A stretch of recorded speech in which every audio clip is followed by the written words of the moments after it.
미국 전문가 채널 시청자 여러분 안녕하세요. 세계 어디에서 살고 있든 각자가 가지고 있는 미국에 대한 관심은 여러 가지 이유에서 다를 것입니다. 오늘부터 저희는 기존의 세법이나 규정에 대한 어려운 컨텐츠를 지속 업로드해 왔었는데 조금 쉬워가는 의미로 유튜브로 미국 문화 공부하기 프로젝트를 준비해 보았습니다.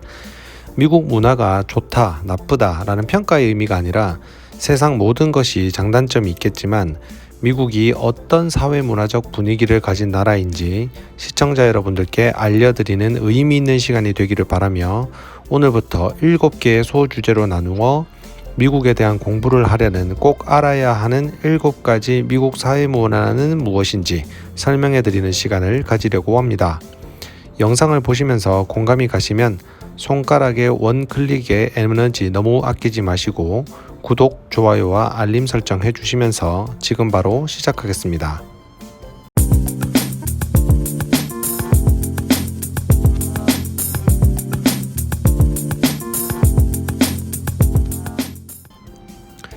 오늘은 그 첫 번째 주제로 직업에 귀천이 없는 문화입니다. 대한민국 사람인이라는 사이트 설문조사에서 성인 남녀 52%가 직업에 귀천이 있다라고 답을 했습니다. 그런데 놀라운 것은 그 직업의 귀천은 사회적 인식이라는 점입니다.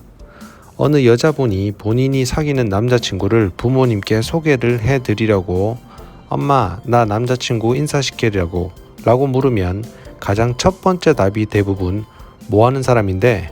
라고 질문을 하신다고 합니다. 그래서 딸이 대부업이라고 하면 엄마는 어느 회사? 라고 답이 나오고 어느 대부업 회사? 라고 물었을 때 제2금융권이야 라고 답을 하면 당장 헤어져 라고 한다고 합니다. 그만큼 직업은 사람에게 있어서 평가의 잣대가 되기도 하니까요. 미국도 분명히 직업에 귀천이 있다고 생각하는 사람도 있고 아니라고 생각하는 사람도 있을 것입니다. 그런데 그 기준이 사회적인 인식이라기보다는 굳이 따지자면 개인의 소득의 규모가 아닐까 합니다. 사실 미국이라는 나라는 여러 나라의 출신들이 이민을 와서 만들어진 나라입니다.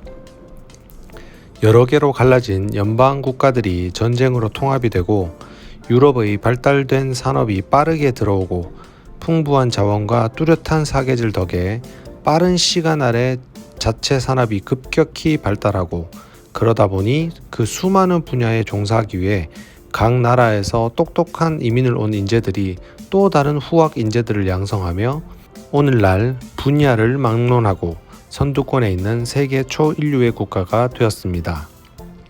그럼 미국에서 살다 보면 분명히 철저한 자본주의 국가이고 때로는 인종 간의 차별이나 무시가 분명히 있는데도 불구하고 사회적인 인식상으로는 직업에 귀천이 없구나라는 것을 느끼게 됩니다.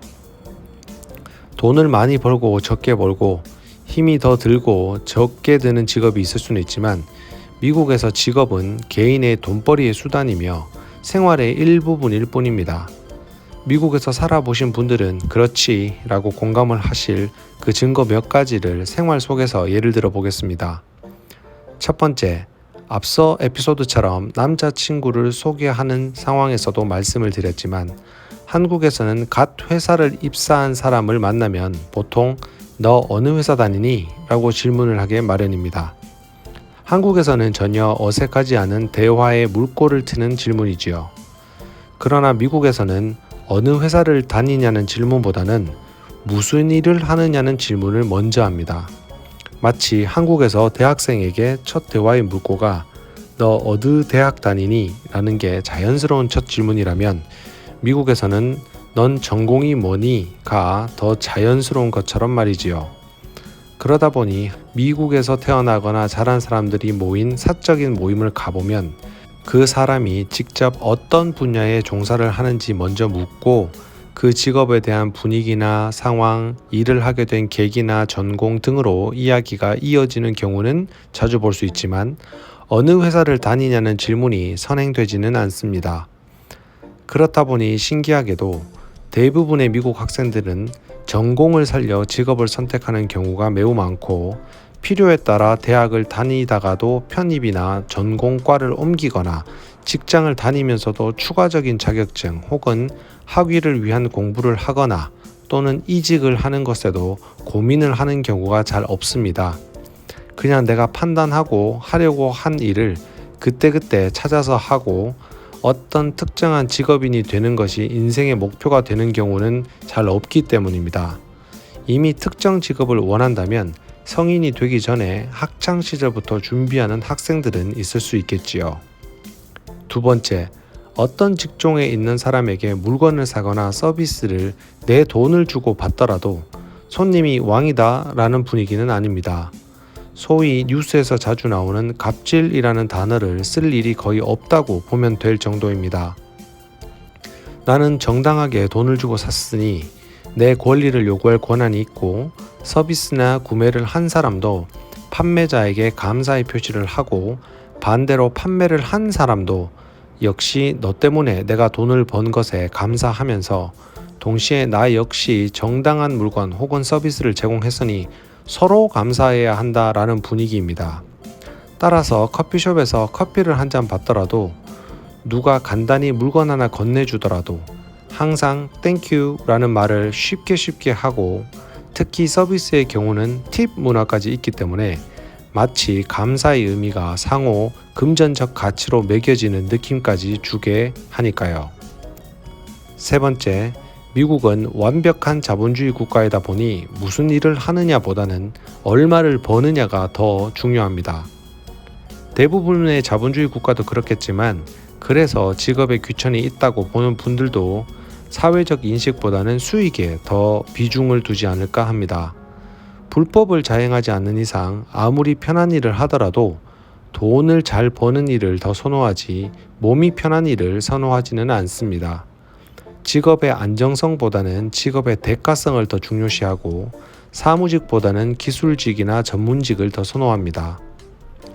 그러다 보니 소위 몸이 힘든 기피 직업이라 하는 직종도 기술직으로 인정을 받으면서 경우에 따라서는 해당 기술을 자식에게 아버지가 기술 대물림까지 하면서 사업체까지도 대물림을 하는 경우도 매우 흔합니다. 네 번째, 부모가 사업을 하여 아무리 부자라고 하더라도 회사 대표 자리를 물려받거나 그 가업을 이어야 한다는 마음을 부모들도 자식들도 가지지 않습니다. 자녀들도 본인이 부잣집 출생이고 가업을 물려받으면 되니 현실에 안주하기보다는 다시 본인이 하고 싶거나 원하는 일을 다시 찾아가는 경우가 많습니다. 미국도 자본주의 국가이니 부는 또 대물림될 수가 있겠지만 그보다는 스스로가 본인이 살면서 보람을 느끼고 즐겁게 할 수 있는 일을 찾는 경우가 더 많고 그렇다 보니 부자들의 증여, 상속제도 못지않게 기부문화 제도가 굉장히 발달한 나라라고 보시면 되겠습니다. 이처럼 미국에서는 어떤 직업인지는 내가 살기 위한 벌이의 수단이자 내 생활의 일부이지 직업에 따라 귀천이라 표현하기는 적절치 않아 보입니다. 물론 판사 등과 같이 그 직업 자체로 명예와 존중이 필요한 직업은 있지만 그것이 귀천을 따지는 잣대나 역할을 하지는 않습니다. 로 미국은 직업의 선호도는 존재를 하지만 귀천이 없는 문화라는 첫 번째 주제 오늘 설명드렸는데 어떠셨는지요? 오늘 컨텐츠를 준비하면서 특히 미국에 살아본 적이 없거나 한국 또는 외국에 계시면서 미래를 준비하는 우리 젊은 청년 세대에게 도움이 되기 바라는 마음으로 한번 제작해 보았습니다. 미국에 대한 관심이 많고 이민이나 해외 취업을 준비하는 분들에게도 오늘 내용 혹은 앞으로 남은 6개의 미국 사회문화 공부가 도움이 되지 않을까 소망해 봅니다. 다음 편에는 2부 미국에서는 가장 기피하는 직업이 정말 공무원일까? 라는 주제로 찾아오겠습니다. 오늘도 시청해 주셔서 감사합니다.